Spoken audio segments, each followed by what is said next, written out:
Okay, welcome everybody. I don't know what the big deal is about having a press conference here at this point in time. There's not a whole lot to talk about, but we'll figure out a few things to talk about, I guess. Where we're at right now, had 2 weeks of good recruiting, 2 good recruiting weekends. Got a lot of good work with our young guys. Practiced our older guys on the weekends. Did a lot of recovery, a lot of lifting, got the blood pumping, healed our guys up a good bit. We're pretty healthy right now. Thank you. We're pretty healthy right now. Shoot, even Jared Barber's ready to go. Obviously, we're not going to play him, but guys are in a good spot. Had finals Monday, Tuesday, and yesterday. Wrapped that up. Had a good practice yesterday. Have another good practice today and tomorrow. Give them some time off. I like to give them a few days off prior to the game to go home and spend time with their friends and family and celebrate Christmas. And we will show up on the game on the 25th in Memphis. Our guys are excited about going to Memphis. Liberty Bowl has great tradition. They do things right. It's going to be extremely organized and well planned out. They got lots of support, and it's been a very successful bowl game for many years. It's a good matchup. SEC Big 12 is a good matchup. Texas A&M West Virginia is a good matchup. I think it's pretty neat that Texas A&M left the Big 12 3 years ago to go to the SEC. And have had success there for 3 years. They're 7-5 now, which Coach Sumlin's not ecstatic about that. But those games are close losses to really good opponents. Okay, so 3 years ago, we took their place in the Big 12, and this year we're 7-5, and we got some pretty close losses to some pretty good football teams. So both teams are pretty similar, I think, and I think both teams will be excited about being able to play in this game, and hopefully the fan bases are excited about traveling to Memphis and getting on Beale Street a little bit, going to Graceland, and watching a heck of a football game. The Aggies got great tradition. I've been in College Station plenty of times. They got an unbelievable fan base. They just tremendous tradition when it comes to their football program. It's about 110,000 people that are in those stadiums when they're playing. So it's a special place now, and it's going to be a challenge for us. I think they're somewhere along the lines of 27-9 since they joined the SEC. So they've won lots of games. They've recruited top 5 classes the last 3 years. So they got unbelievable talent. Some of the coaches that we've talked to that's played A&M will say when you see them on the hoof, when they come out on the game field, they're going to look like they're one of the best teams in the country, and they will. They're going to be big. They're going to be long. They're going to be athletic. They're going to be fast. So we got a big challenge, maybe the biggest challenge that we've had all year. Offensively, the history. Coach Sumlin and I go way back. Competed against each other when I was at Texas Tech. He was at Texas A&M and Oklahoma. Obviously worked for him for 2 years at Houston. We're pretty familiar with each other. When I left, he promoted Kingsbury to continue running the offense that we installed at Houston. When Cliff left, obviously hired Jake to continue to run the offense. So there's a lot of familiarity with what we do offensively and what they do offensively. They're young, their whole team's pretty young, but they got some pretty key players on offense that are young. The quarterback was a very highly recruited player out of Arizona. Will continue to get better and better. I'm sure this last month has been very good for him. But the Allen kid and the backup Hill was a guy that was as good as anybody in the country in the beginning of the year. So good quality young quarterbacks, great looking receivers. They're pretty balanced. So you can't really just kind of hone in on one of them. They're more along the lines of Baylor, with about 4 or 5 guys that they spread the ball around to. They're running back by committee like we are. 3 good quality players that are all juniors that all can carry the load. They could give it to any of those 3 guys 20-some times a game if they choose so. Up front, they've had 2 top 5 draft picks the last 2 years. They're going to have another one this year. Their right tackle, number 70, is going to be another top 5 player this year. Their center is probably the best center that we've went against all year as well, the Matthews kid. The Matthews are an interesting story. My older brother actually coached all these guys in Fort Bend down in Houston, but Bruce Matthews was a 17-year vet in the NFL. Coaches, I think he's at Tennessee right now, if I'm not mistaken. But this is the third Matthews that started for Texas A&M, and there's a couple more coming too. So I'm sure they're going to A&M as well. But they got lots of good players, and they're very familiar with what they do. Defensively, they're in limbo. They're going through a coaching change. And I've been through this a lot. You go through a coaching change. You went through it once this year with Kansas, but what kind of an offense can you or defense can you instill, and how much can you actually change when you really don't have that much prep time? I mean, you think a month is a long time, but you don't get that much practice time to where you can actually change things. There's too much going on, so all we can do is prepare for the defense that we see on tape. And they're a 4-down team. Like to do a lot of different things with the front. They play a lot of man coverage, probably more man coverage than we face this year, which will be something that we've been working hard on. So, I don't know what to expect with it. All we can do is prepare for the guys that are out there. They play a lot of different people. Their corners can cover. Their safeties are active. Up front, they got one of the best pass rushers in the country with the true freshman, the Myles Garrett kid. So they're going to look good, and they're going to play good. We got our work cut out for us offensively. Special teams is really solid. Kevin always has taken pride in the special teams. He works a lot with it. There's no weaknesses with their special teams. It's probably the biggest challenge, equal or even greater to what Kansas State was. Well coached, sound in everything they do. They're averaging 45 yards in a punt. Their kicker, kind of ironic that his name is Josh Lambo, which is obviously very, very similar to Josh Lambert. But he's dang near perfect on the year. He's only missed 2. Their kickoff coverage unit and their punt unit is extremely athletic and fast. Their returners are very athletic and skilled. They're averaging almost 15 yards of a punt return and 25 yards of kickoff return. So that area is going to be key. And especially in a bowl game, the speed of the game is hard to duplicate when you don't duplicate it for a whole month. In special teams, kind of where it shows up, so we got our work cut out for us with that as well. So excited about the matchup, ready to go. Practice a few days here, get prepared, and then get down there and then repeat everything. Once we get down there, have a normal game, we can practice when we're there and look forward to the matchup on game day. So with that, take some questions. When did you find out Shannon was leaving? Is he coaching in the bowl game, and whose decision was that?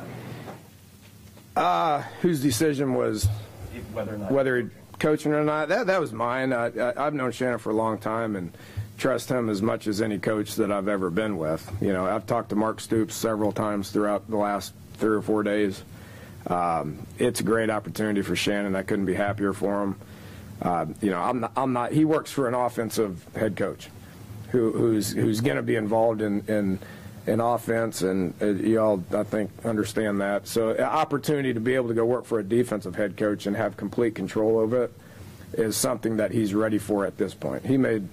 He joked around a little bit saying when he came to me 4 years ago, he thought he was ready for that job at that point. After 4 years, he knows he's ready for this job, and I know he's ready for this job. So it's a great opportunity for him and his family, and to be able to have complete control of it. I would never try to talk anybody out of that.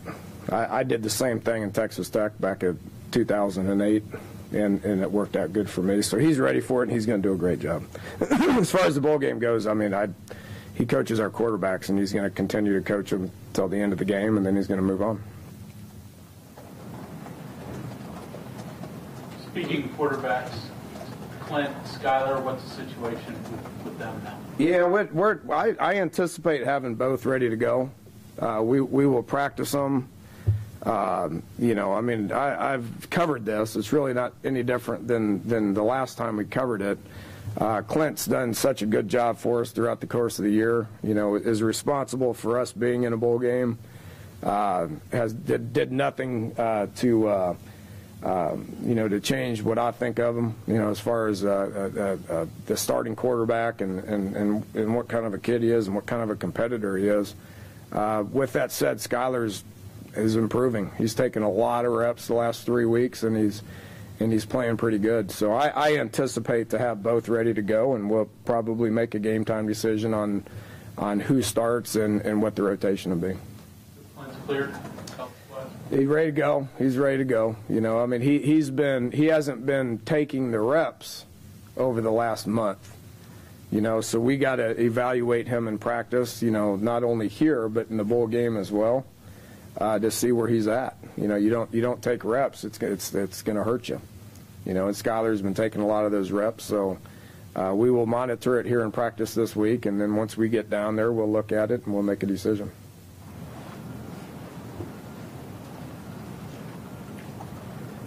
You joked on the conference call about blowing up the offense, obviously, because you guys know each other so well, know each other's offenses. Clearly not going to do that. But what are some of the challenges that you do face when, again, you're going up against a guy who you're familiar with and who's familiar with you? Well, whatever those challenges are, it's going to be the same thing on the other side of the ball. We run the same offense. We don't run the same defense. We don't run the same special teams. So that's just like preparing for any random opponent. Offensively, we're familiar with them. They're familiar with us. Who does it benefit? I don't know.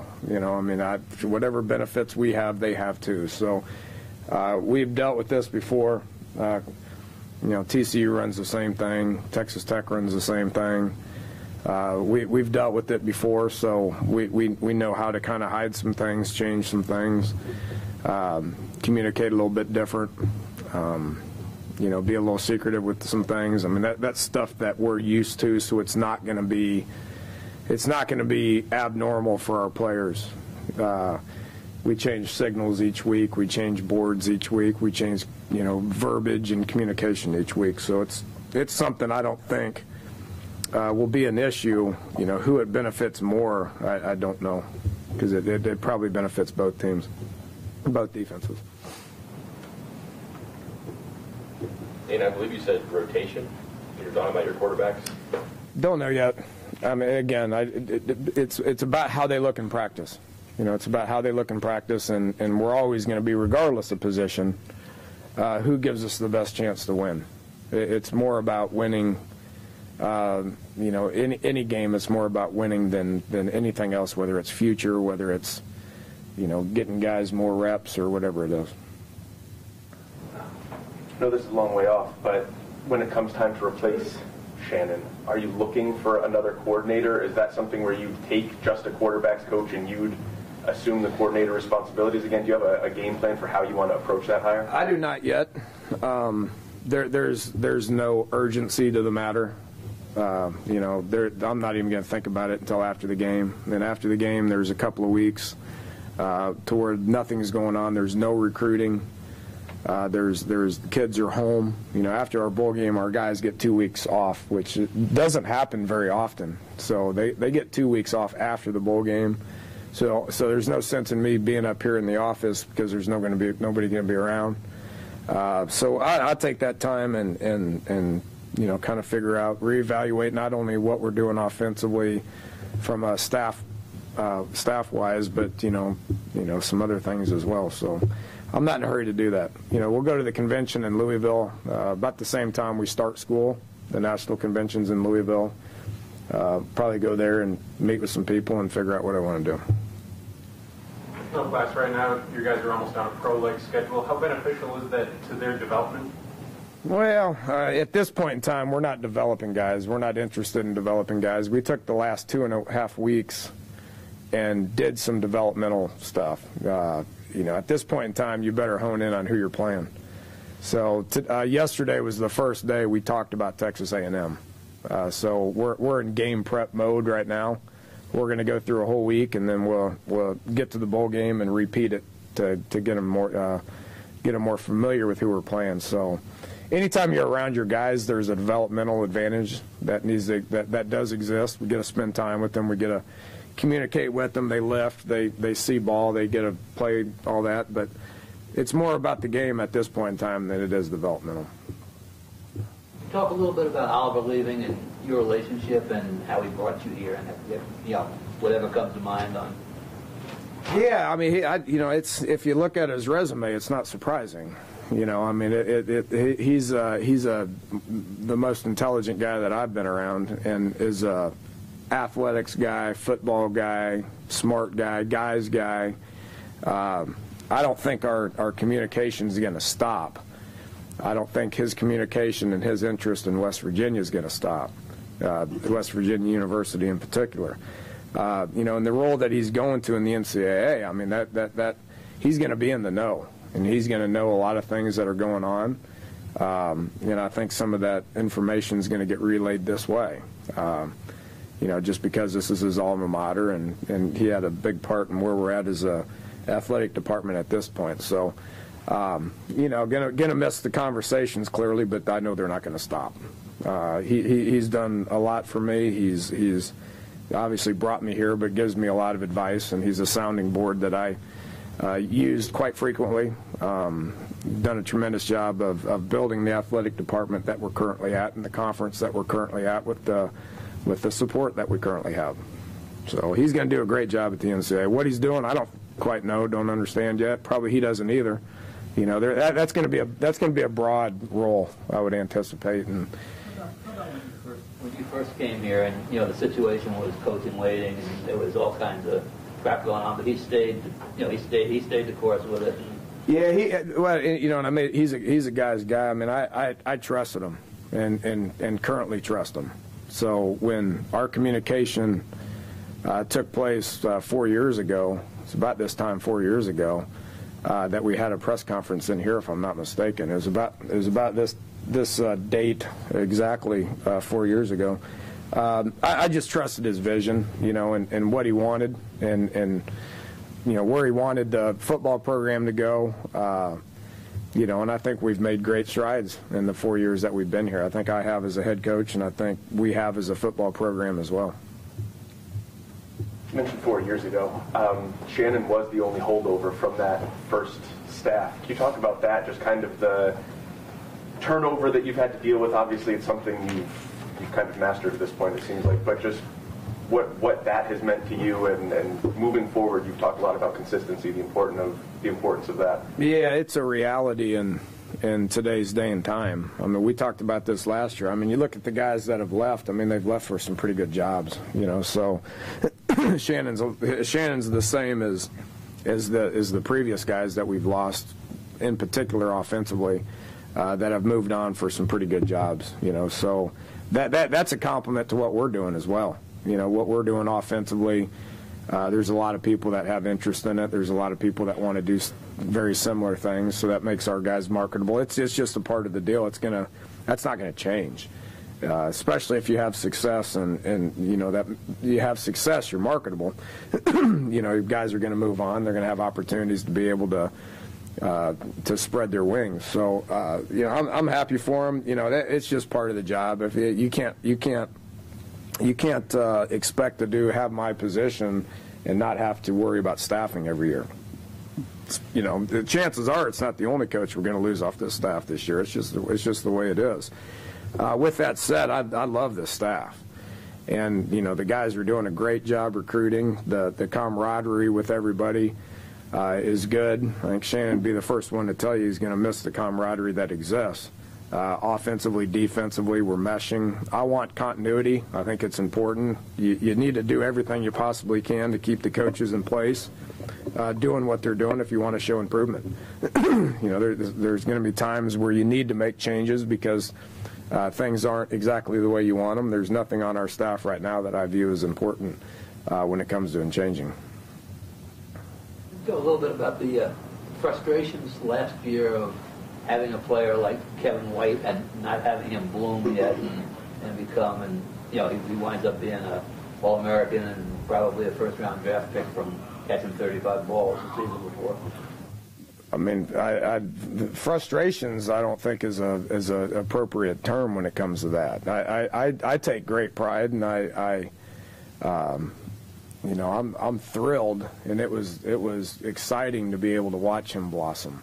You know, you take a guy that has never been a quote-unquote real guy, you know, real productive guy, whether it was high school, junior college, or his first year here, and to watch the light come on and watch him start figuring things out and watch him be productive into the player that he was this year, I mean, that's awesome. I mean, there isn't anything frustrating about that. I can assure you that's called coaching, and that's called developing, and it's not the first time we've taken kids and developed them into great players, and it's not going to be the last time that we take guys and develop them into great players, especially at that position. A week ago, the big story was Tony's contract. I mean, it's kind of an afterthought now, but can you talk about the importance of that, the commitment you made to him, and why that was important to you? Well, I think we all could see the improvement that we made defensively. You know, I mean, that's and we got dang near every one of those guys coming back. So, you know, we've had some turnover defensively that for various reasons existed. This is Tony's home. Tony wants to be here. My working relationship with him is excellent. The way he calls it, the confidence that he calls it with, the scheme that's out there is great. It's exactly what we want. So to be able to lock him up, and that was important to Oliver before he left, was to be able to get that done. I'm hoping to get, you know, 7 or 8, you know, eight other coaches, I guess it'd be 7 now, 7 other coaches locked up and locked in as well. So for Tony to be able to get that, he earned every bit of it, and, you know, really thrilled to be able to work with him in the next few years. You know, when you promoted him, though, I mean, at that time you could have done what you're doing now with offensive coaching, got out and gotten anybody or hired another coordinator, but I think you did what a lot of people might have thought was bold maybe and promoted him, and he hadn't done it before. What did you foresee? What did you anticipate that led you to make that decision? Well, perception is not always reality. There's a few other perceptions right now that might exist with the people that are not reality. I liked our communication, and you know, even when Coach Patterson was here, there was communication between me and Coach Patterson and Tony and a couple other defensive guys on where we need to go with the current defense. And Tony had a pretty good idea, a pretty good handle on where we needed to go with it. You know, those ideas turned into, you know, being a pretty good idea. So.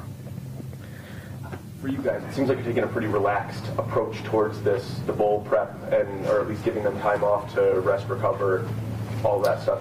Talk about the importance of that versus the importance of practicing, and are you guys leaving any practices on the table in favor of letting them? Yeah, I mean, I would challenge anybody to say they've had more prep work than we have. You know, everybody plays games different times. You know, the longer there's not a set amount of days you can practice. It's not spring football. You know, whenever your game is, you got, you know, so many hours in a week to be able to practice. And then when practice is over, you can basically practice as much as you want to until the game starts. So then you got to balance with, you know, do you practice the heck out of them and wear them out, or do you get them fresh and healed up and in a good place to be able to win the game? It's Bowl 101 is about wanting to play the game. We had an issue with that 2 years ago. I don't think we're going to have an issue with that this year. Okay, thanks, Coach. All right, appreciate it, guys. See you in Memphis.